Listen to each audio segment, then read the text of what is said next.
So good evening and welcome everyone, especially Dharma friends from from Indonesia and Hong Kong. And today's, as usually I don't really know what I'm going to talk, but actually it just remind me of just a few days ago, and someone was told that you're having bad karma because you have an autistic son. And my sister have an autistic son too. But my sister never thought that she's having bad karma. Actually, she learned a lot from that. Because of her child, she becomes more compassionate and kinder person. And she learned a lot. And because of that is the practice. This is how we label someone, isn't it? You know, what is good and what is bad. And sometimes we think that we know, we don't. And especially that sometimes that it's come from individual perception is just different. I'm sure that, when we look at same thing, that we look at the same thing, I can tell you 10 people have different reaction to the same thing they've seen, isn't it? You have different reactions to things because each one of us, we have our perception, we have different perceptions because we come from different conditioning, different background. So our perception is come from our conditioning. So because of that, we reinforce that. So the perception, then because of the perception, we develops into a certain views, how we view certain things, then we believe that is the truth. And it's okay that we have views. We have different views and opinions. The problem is sometimes we try to impose that on others. And then we think that what is best for others. And we think that we know. We hold on to our views and we think that we know what is best for others. But actually we don't, isn't it? And we try to impose on the others. We think that this is good for you. And we try to impose on our views and opinions, our views that, this is right. But because of our views is also very much, how we develop our views is come from our perception. The fact that we have this body. So we have our senses. We have our eyes base, our ear base. So when there is a contact, when we see something, there's an object, then feeling arises. When feeling arises, there's 3 kinds of feelings: pleasant feelings, unpleasant feelings, and neither pleasant or unpleasant. So because we are not mindful enough to aware of that, because we don't see, each one of us, we have the underlying tendency. What are the underlying tendency of these pleasant feelings?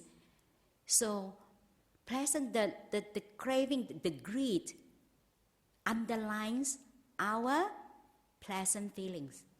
So when we feel, when something is pleasant, the greed arises. So greed is the one the greed underlies our pleasant feelings. And sometimes we because of the pleasant feelings, the greed comes, the lust comes. We think that we got to have it that moment, isn't it? Our mind get caught. Because we are not mindful enough to be able to see that, we get caught by that. And the mind, because of that, because of the pleasant feelings, greed arises. Unpleasant feelings, anger. So anger underlies our unpleasant feelings. So we think about it, and then the more we think about it, the more upset. So we are feeding our emotion, the negative emotion. So, and this neither pleasant or unpleasant feelings, that ignorance ignorance underlies this neither pleasant or unpleasant. So usually when it is neither pleasant or unpleasant, it's neutral feelings, usually what we feel, we have boredom, isn't it? Because that don't excite us. That's why sometimes when it's boredom, we try to look for excitement. And this is how the perceptions, because we have this body, the body, and then we have our senses, we have contact, and we have feelings arises, then we have perception. Feelings come to perceptions. So the perception, how we perceive things. What we perceive, we are actually not perceiving things purely, because already perverted by our likes and dislikes, our pleasant and unpleasant feelings. Because unpleasant feelings, we don't like it. So we start to label, identify, this is good or bad. So the perceptions, then we think about that is our mental formations. We think about all this, for example, if someone be nasty to us, said something bad to us, so our mind started to think about how bad this person is, isn't it? But this person might not be as bad that is we thought. Because sometimes maybe the person gone through some difficulties in life, then maybe that time they're in a bit bad mood, But this is how we started to label them. We think that this is bad, this person is completely, Then we start to label them. But we are not really perceiving things as they really are. So from this, with the thinking about it, then we develop these certain views of things, how we view things, how we view this person. And these certain views will go into our stream of consciousness. So the next time when we are in the same situation, the similar situation, or we see the person again, then we have the reaction. Because we have the view of, oh, this person is bad. Because of our perception, our views is come from our previous experience. Based on our previous experience. This is how, so we are not really perceiving things as they really are. So our perception is according to our likes and dislikes. We perverted. So that's why sometimes we don't believe what we think, because our perception. So perception is, is very subjective. The perception is in the eye of the beholder. Some people like dogs and they think that dogs is wonderful. Some people, we have people their phobia. When they see dogs, they run up into the bench and they really scream. And I asked this person, I said, have you ever been bitten by a dog? They said, no. But she said, I don't really know where is this coming from. Because sometimes some of this, as a Buddhist, we believe in previous life. Sometimes we don't even know where is this coming from. So each one of us, what is so-called good and what is good and bad. Different of us have different perception, isn't it? It's just like myself, like even some of my relatives and some of my friends, they feel really sorry for me, the fact that I'm a nun. They think that, oh, poor thing, she's a nun, you leave your family, but actually I'm happy, and people think that what is good for me. I remember my friends told me, one of her friends said to her, oh, her name is Billing. Billing, you're such a beautiful person, but unfortunately that you are a Buddhist. Because you don't believe in God. I'm so worried that you're going to hell. But this person really meant it, Then we think that what is good for others, actually, we don't. And this is how, we keep reinforce our perception and we develop certain views. And then we believe our views to be true, but actually our view being our view is distorted view. We are not really perceiving things purely. And the scary thing is that we try to impose on others. And sometimes we try to change others, try to change them, to accept our views, we are all different. Even we grow in the same family. I have altogether my family, so I have 7 brothers and sisters. I can tell you, each one of us is different. We are completely different. All of us here, we are different, isn't it? But it's okay that we are different. Even each one of us is unique. Because sometimes we try to impose on others, we try to make everybody the same. And we incur lots of suffering, not only to ourselves and to others. And it's okay. If we try to make others people the same as we do, the other person have the same views as we do. So actually we are not being kind. We try to impose on others, actually it's not kind. Loving kindness, the true loving kindness means we accept, we love others as they are. We don't try to change them. It's okay. This is how, the conflicts come.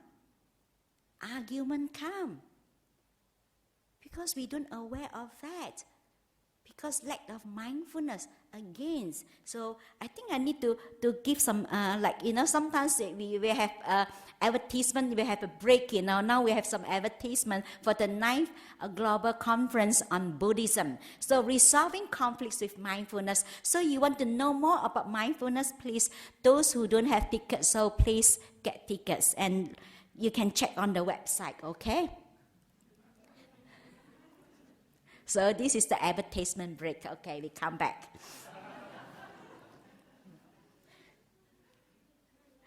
So, and this is how, and it's okay. We are different. It's just like, and we live in this society. So, and we accept others as they are. Because sometimes when we attach to our own views and opinions, and actually it's wrong views. Even we are doing something good, even with best intention. So it's just like an orchestra, We can't say that this is better than that, isn't it? This instrument is better than that instrument, isn't it? We can't say drum is better than the guitar better, But when this come together, like all of us come together, each one of us is so unique. And we can play, we can live harmoniously together. It's just like that, an orchestra, we can play a beautiful music. So they say it's important. We understand that. We don't believe, we don't hold on to our views and opinions. And that's because of these views and opinions, it leads to so much conflicts and fight and even war. So that's why to develop right views, to have right views, because when right views doesn't mean that we are right and we are wrong. No, right in the context that leads us to freedom, leads us to happiness. Even sometimes we're doing something good, someone criticizes us, we know that this is the right thing to do, it's fine. If we got upset, that means we are holding on to our views, isn't it? So then this becomes wrong views because it leads us to suffering. It's not good or bad. Because this is how we start to label this is good, this is bad. And we have to learn, we have to practice and develop these right views, right understanding to be able to see beyond good or bad. It's not good or bad. It's just that whatever we do that leads us to suffering, the views that we hold on to, then it's wrong view and lead us to more suffering. And in fact, I just remind me some years ago, there was a case that there's someone that there's they're so, I've forgotten this, many years ago, this happened in England. There's a group of these people that they have so much compassion towards the animals, and they try, and then because of they're so attached. Being compassion is okay, but attachment to being good, to being compassion is a problem, because they have this self-righteousness. The problem is sometimes we have the self-righteousness. We think that the person is wrong. We try to, we say that, we should tell them and we should punish them because they are wrong. And this group of people put a bomb, and the bomb under the car of these doctors and her daughter, the doctors and the daughter, and they blow two of them. There's so much hatred. There's so much compassion to animals, but so much hatred towards human beings. This is very scary sometimes when we got stuck, if we are not aware, and because the thinking, we're thinking about it, we got sucked in. Sometimes, just only a fraction of a second. And sometimes we think that we don't do such a things. The underlying tendency is there. The lust is still there, greed is still there, the hatred is still there. So when given the conditions, we do something, And I remember that I read an article that there was a famous lawyer. So he is specialized in the criminal's case. So always always the defendant's lawyers. So he defends the criminals. So he used to be criticized that he's being such a horrible person because he defends the criminals. So, but he said, actually, most of his cases, he said 80% of his cases, that most people, when they have commit that act, that moment they just lost their mind. They're just insane. But most of them are, they're good people. So the reason why he said that I try to help them, because someone, if this person have killed someone, the person already did. We can't do anything about it. But at least we give this person the opportunities, isn't it? Yes, this person has done something wrong. Some things he has committed a crime. But because of that, we all sometimes when we overcome by anger, that moment we just lost it. But at least he said, this person still alive, but at least this person, that we give this person the opportunities. So because the person already died, we can't do anything about it. But at least he tried to help to exercise forgiveness. Sometimes we think that we forgive others and the other person who benefit, actually is not. So when we forgive someone, we are not only giving the opportunities to others, we are also giving ourselves the opportunities to practice forgiveness. So actually in this in Buddhism and the Buddhist teaching, we have many skillful means to help us. One aspect of the mindfulness is to remember, we be able to remember. So some of the contemplations is very useful. Contemplation is different from thinking. Thinking, that is, thinking will reinforce our emotion. Contemplates will stop that thinking. So the Buddhists mentioned in some his in the suttas. So the Buddhists mentioned some of the contemplations, that if we contemplate that every day, and it's helped to develop mindfulness. And this contemplation also help us to become peaceful and calm. So there are 5 contemplations the Buddha mentioned that we should contemplate every day. And we apply this in our daily life. We use this we integrate this into our life. We contemplate, we reflect on these 5 facts. The Buddha said, whether you are a monastic or you are a lay person, the Buddha said you should contemplate and reflect on this every day, again and again. So what are these 5 contemplations the Buddha asks us to reflect? And this helps us to lead us to have a peaceful mind and a calm mind. So the first contemplation the Buddha said we should reflect on, we are subject to aging. I have not gone beyond aging. This is the fact.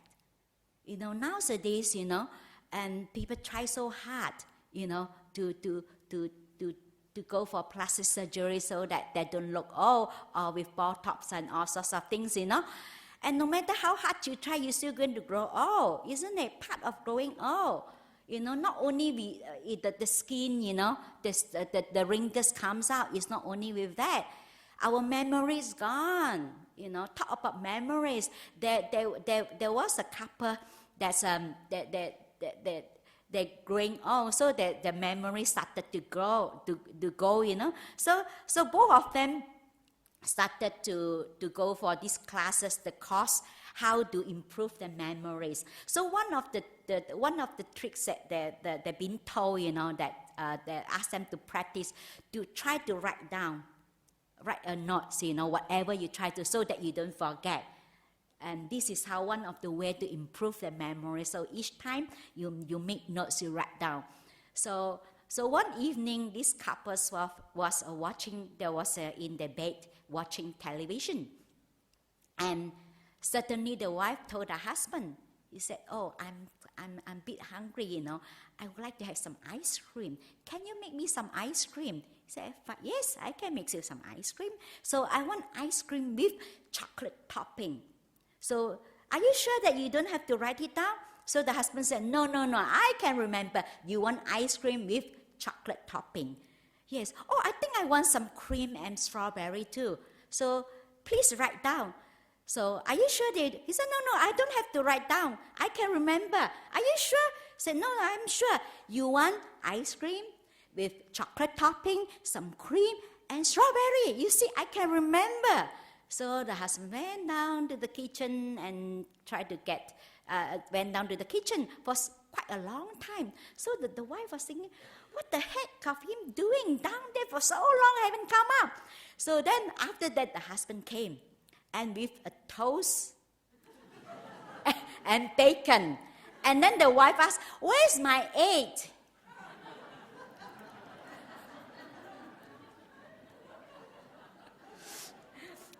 This is how, isn't it? We grow old, we don't remember, the memories go. And this is part of life, But because of we don't see the fact, we always think that we spend so much time to try to look young and, beautifying, So we don't spend time to develop our inner beauty. Our inner, the inner beauty, the inner beauty is much more important. The inner beauty will bring with us. But, the look will go. I remember my friends told me that her grandmother, she said, my grandmother is really vain. She's almost 80 over, she's almost close to 90. But she's like to wear makeup and she like to wear high heel. And she said that, and when she go with her to the church, so she used to hold her hand. So she hold her hand. Immediately when she sees someone, she fling my friend's hand away. Then she walk like that. She's really fling. My friend said, she fling my hand and she walk like that. She just don't admit that, that it's okay. Actually, it's a lot of suffering, because just imagine it's very scary thing. If we don't look at it. We don't look at this. This is the truth. To come to face the fact of existence. This is that being exists. This having this body. So the more we try to run away from it, we still have to face it one day. So it's okay to grow old. We can grow old gracefully. It's fine. It's okay. But the inner beauty. So we spend so much time, to do things, to try to beautify our body, and then we don't, spend time to develop our inner quality. That inner quality will bring with us at the end of our life. This no one can take it from us. They stay with us. This inner beauty, the inner quality. Even if you believe in rebirth, and this you can take with you. Other thing you can take with you. So this is how we hit home. We remind ourselves. So it's okay, getting old. This is part of having this body. This is the reality. This is a fact of existence. And the second contemplation, the Buddhists encourage us to again and again to reflect. That is, I'm subject to sickness. I have not gone beyond sickness. So we all will get sick, isn't it? So sometimes we do all the right thing. We still get sick. I remember we have one of our supporters that she's very concerned of her health, and she have all the health food and she do all the right thing. But she got cancer. And when she found out that she has cancer, she couldn't believe it. She said, I do all the right thing. Sometimes even you do the right thing, you still get sick. Because we have the body. This is the reality. So actually the more we try to fight, the more actually that is not very good to our body because of the whatever medication we take. We have this resentment. We will not go well with us because of we are not accepting. And we look at it, this is part of, doesn't mean that we don't look after our body. We still look after our body. But sometimes we have limitation. No matter how hard we try to look after our body, we still, we still get sick. So rather than me being said, why me, why I have this illness, and that's why I used to tell people that are having terminal illness, I said, actually, you look at it in a positive way. That at least, now you be able to look at your illness, and you be able to have rehearsal to deal with all your fears, that all the fears coming up that that you be able to do that. But I said, if certain death you can't do it, That I said that that's why when we look at it, when we reflect this again and again, because we are very forgetful. When we are sick, we say, yes, the Buddha's teaching is really true, Then when we recover, everything we forget. We don't remember, isn't it? Again, we go back to square one. This is how 3 steps forwards and 3 steps backwards, That's why it's important, the Buddha said, we reflect on this again and again and again to remind ourselves. This is one aspect of mindfulness. Reflection and contemplation help us to develop mindfulness. We be mindful. So to remind ourselves to look at the fact, the reality of life.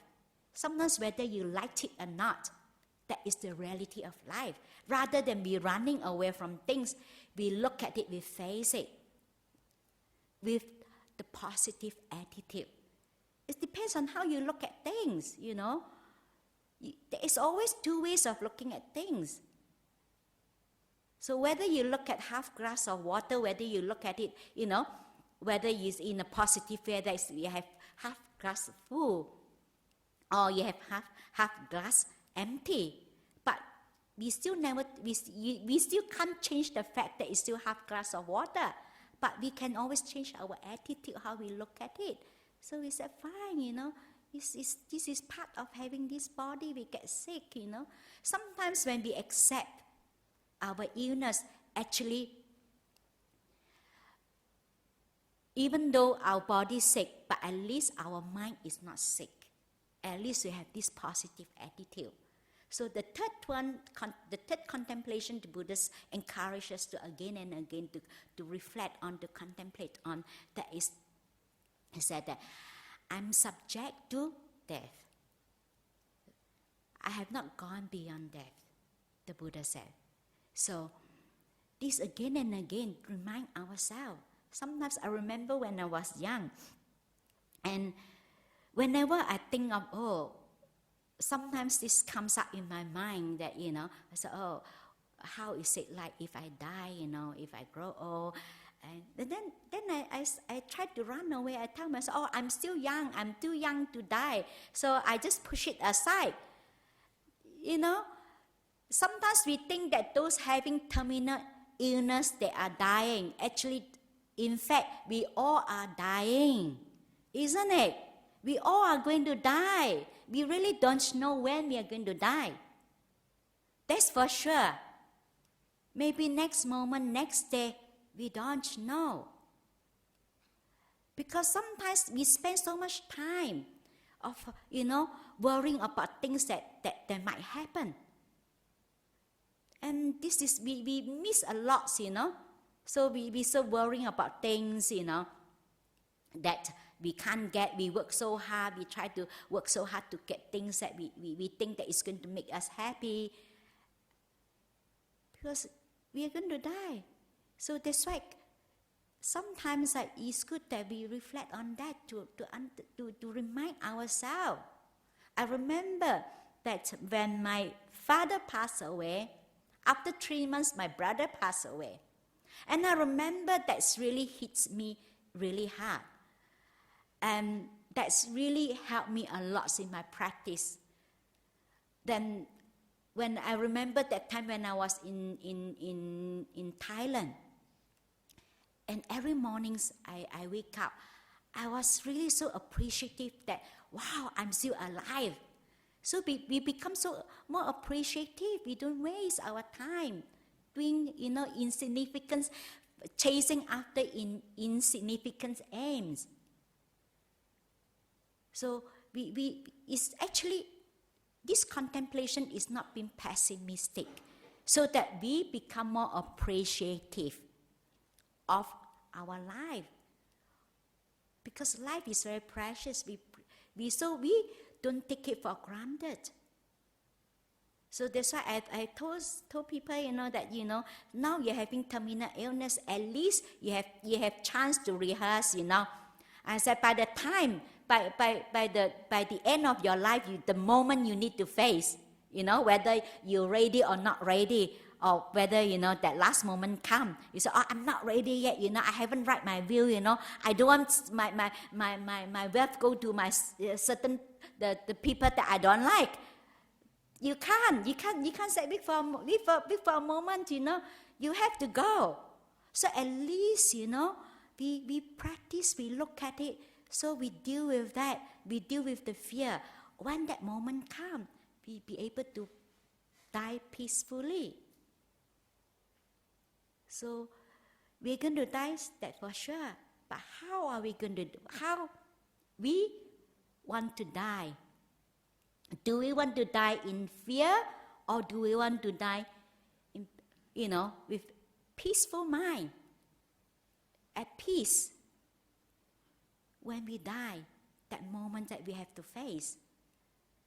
So that's why sometimes we become more appreciative of what we got right now. And sometimes we worry about, sometimes we spend unnecessary, spend all our times worrying about, things that might happen. I can guarantee you the things that you think of going to happen will not happen. The thing that you never thought that you're going to happen is will happen. Isn't it? It's always, it's always like that. Some people think that, only if I get my dream car, I be happy, and they work so hard. And actually, the dream car, the dream car is the car that killed them, isn't it? And then they think that they work so hard. So, this is help us, to develop this, so that we don't follow our because you know why? When feelings arises, that thoughts, we follow by thoughts. So when we thinking about it, then we reinforce that. So when we contemplate, actually it help us to stop the mind to go further. So this is the third one the Buddha's mentioned. The fourth one the Buddha asks us to again and again to contemplate, that is, all that is mine, beloved and pleasing, will become otherwise, will become separated from me. That is, one day we have to say goodbye. No matter how much we love our loved one, there's come to a day that we need to face that. That is the reality, that is the fact of life, whether we like it or not. But it's not being pessimistic, because how many of us hurts our loved one the most, isn't it? Those who love us most, actually they are the one we hurt them. Because we tend to take it for granted, because they're always there for us. They always forgive. So we don't take it for granted. So that's why. So when you have the opportunities, please let your loved one, let them know how much you appreciate them, how much you love them. And to ask for forgiveness if you have the opportunities, so that you will not regret. And this again, it sounds like pessimistic, actually it's not. Actually this makes us become more aware of how precious life. We don't take it for granted. So how we appreciate our loved one. Because they be gone, Sometimes we think that they're always there for us. We don't know. This, anytime. So we make the most of it while we got it. So we spend more times with our families, with our parents, and let them know how much you care that, Let them know. It's very important. Sometimes we take it for granted. We waste all our time doing unnecessary things. And we be chasing after those things that are really insignificant, and worrying about things that are really insignificant. Life is really precious. We make the most of it while we got it. That's why when we reflect on this, it's really help us, bring us back to the earth. Because we very easily, we tend to fantasize, isn't it, into the future, and worrying about things that might happen. And then we get lost in Siberia. We don't even know how we get there, And this is how. But doing all this contemplation help us to bring us back, not up in the air, bring us back to the earth. So we reflect again and again, the Buddha said. And the last one, the fifth one, the Buddha said, we are the owner of our karma. Heir to our karma. We responsible, we abide and related and supported by our karma. Whatever karma, whatever deed that we shall do, for good or for ill, of that I will be the heir. So we have to responsible for our own action. So sometimes this is how people think that that they just want to take responsibility, that whatever we do, this is the Buddha's teaching of karma, cause and effect. So sometimes we blaming, we blame everybody. And when what we experience right now is not something come out of nowhere. It's not. If we want to change the results, So if we keep doing the same thing, repeating the same thing, and we expect to have a different result, is that going to work? Just by wishful thinking that, we change our results by continue doing what we've been doing? No. Because if we want to have a different results, we have to put in the causes. Things will not just happen out of nowhere. So we have to put in the causes, cause and effect. The most basic Buddhist teaching. Things happen according to causes and conditions. We are responsible for our own action, not only by wishful thinking. Like I know sometimes people like to go to temple, do all those ceremony, maybe got holy water, and then they change their whole life. It's not going to change your whole life by doing that, because we have to put in the causes. We have to create the conditions, the cause and effect. The Buddha's teaching, the karma. So if we put in the good, you plant in the good seed, then we have a nice juicy fruits. So things will not just magically like somehow it turns up just to have wishful thinking. It's not going to happen just by or doing some ritual. It's not. We are the one who have to bear the consequence whatever we do. So and this is the last joke I'm going to share with you. Okay. There was a family, a son, and the husband and wife, 3 of them. They've been living in a very remote area. They've never been to the city, and the first time they went to the city and they went to the shopping mall. So they start to walk. So from first floor, and then walk to the second floor and the third floor. And suddenly the husband was something attract his attention. That is the lift, because he saw there is a door open. There is a door on the wall, open and close and open and close. And there was an old lady, on the wheelchair, going into the lift. Then after that, this old lady in the wheelchair went to the lift, and she pressed the button and go to the ground floor. And then when this lift opened, and she went out, and there was a very beautiful, sexy lady, brown hair, very beautiful, went into the lift, it's got into the lift. And then it's gone to first, second, third floor, and stop. And then open when the lift opened, and then this husband, this man, saw this gorgeous lady, and he turned around and tell the son, "Go and get your mom, quick, get your mom."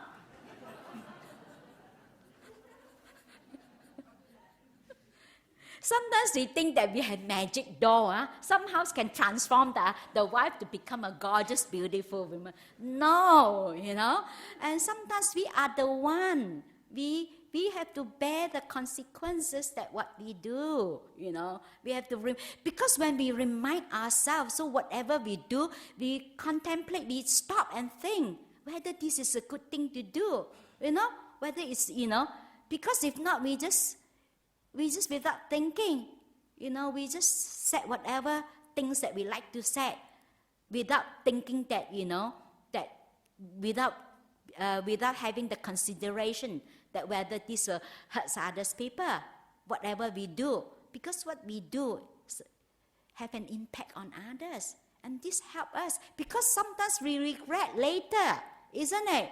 So that's why the Buddha said, if you be able to do this, you reflect. This contemplates on these 5 facts of life, these 5 contemplation again and again. It will lead you to peace and calm. Your mind become peaceful and calm. So I offer this for a Dhamma reflection. May this teaching be of benefit to all of you.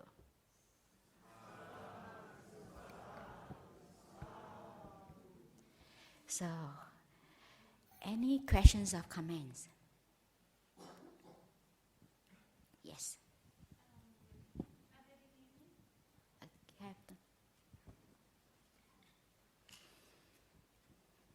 At the beginning, you mentioned that it was somebody who asked you how to deal with artist's son,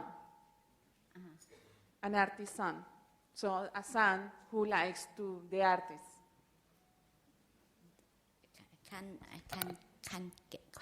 Can get you. Can you repeat again? Yeah. At the beginning, you started your speech saying that somebody asked you that she is facing a karma because she has a son who likes arts. Oh, yes. Autistic. Okay. Autistic. Because someone told this person that because you have an autistic child, because of your bad karma, then you have an autistic son. Okay. Then you move to say that we have to respect somebody else's decision life. Yep. Yeah, then I said that it's just, it's just how we label others, how we think that that person having bad karma. But sometimes what we think is bad for others, the person might not think that is bad. Yeah. So my question is, how do you deal when somebody very close to you, can be your son, your relative, your mom, or a very good friend, how do you deal when that person is taking the wrong decision that is against his physical condition, he's damaging himself and affecting the family? Oh, so your question is that what happened to our relatives or friends if they're doing something? The question is, how do you deal? How you can manage, because that person is taking a decision who is affecting him physically and mentally. So he's doing wrong things. So in that case, it's like, for example, alcoholism, drugs. How do you face that? You know that is a wrong decision. So you cannot say, move, I will respect his life.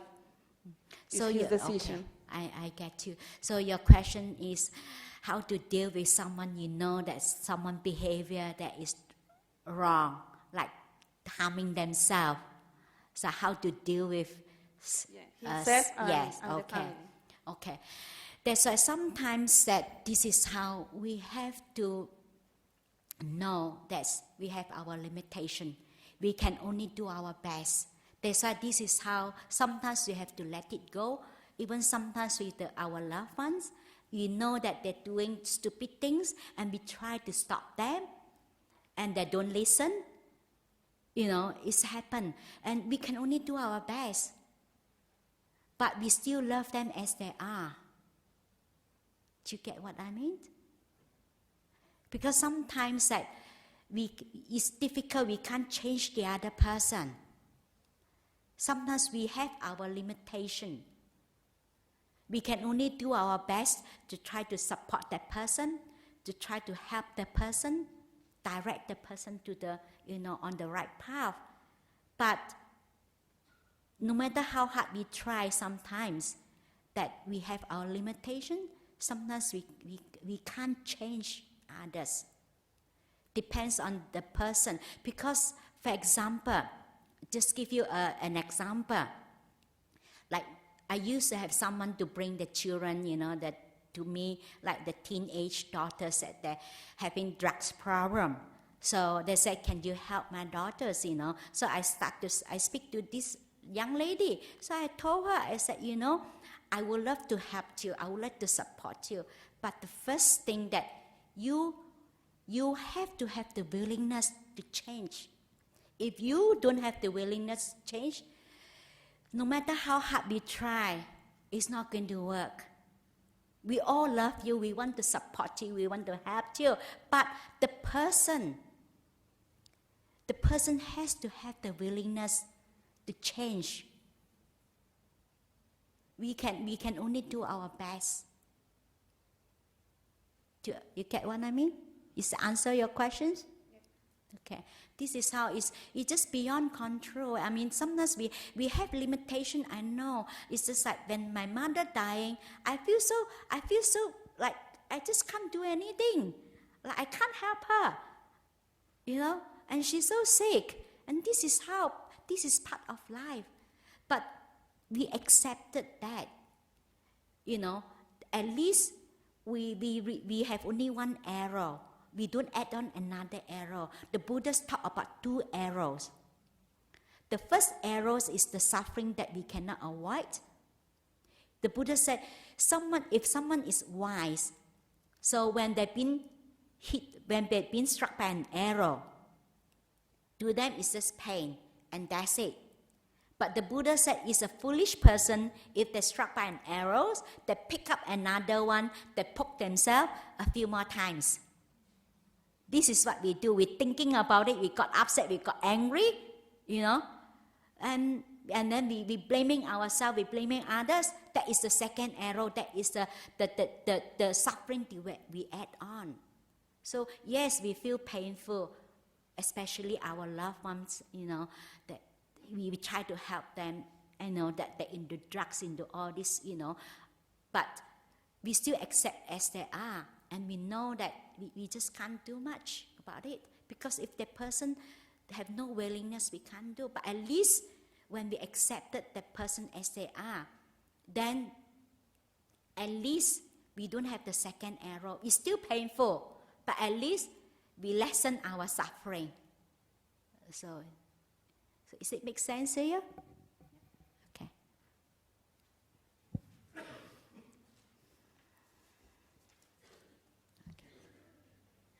Okay. Okay. Have a safe trip back to not yet. Back to Jhana group. Okay.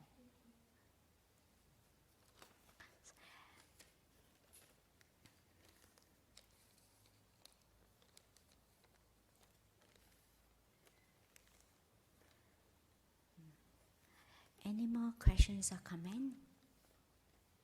Yes. It's over there. I think that's one. Okay.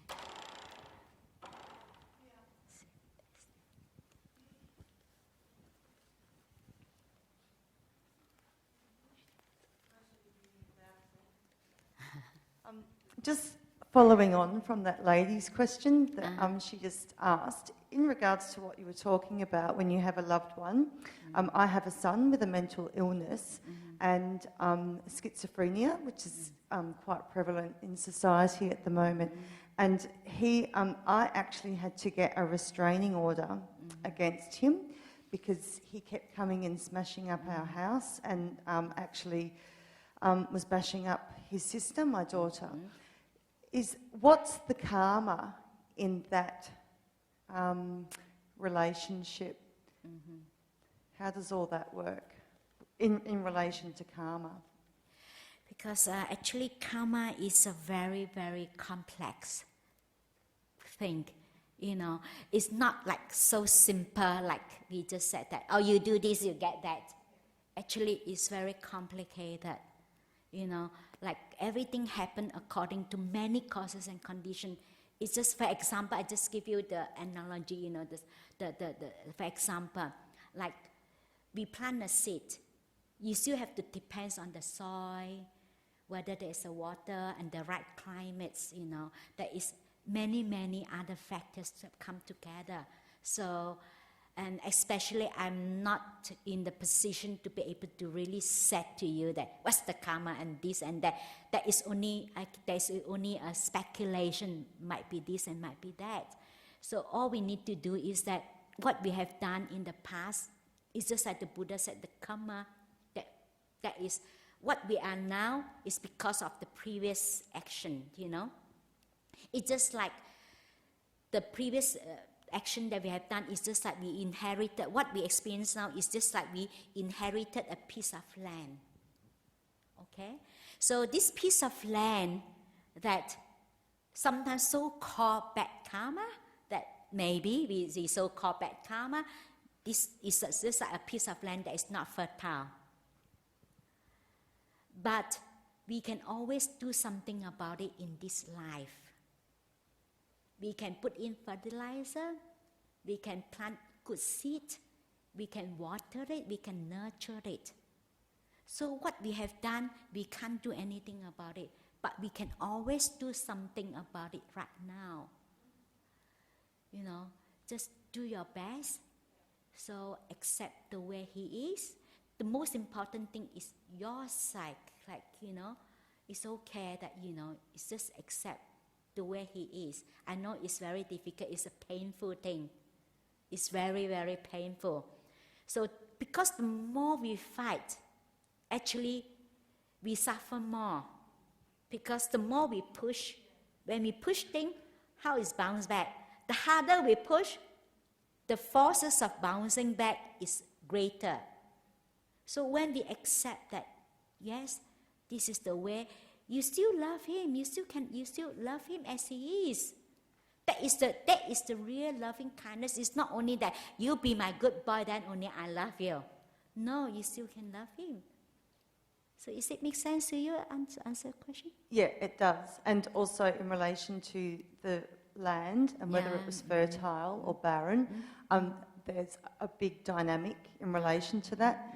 And this was a few years ago, and what's happened is recently he's come back home, and I've been doing lots of meditation and going to different temples, and we're really healing, and I can say that the healing's coming from being so loving, compassionate and kind. Yeah. So that's why sometimes a lot of people don't really see the benefit, because it's important than how, because he can feel. Because like, for example, someone is very peaceful and calm.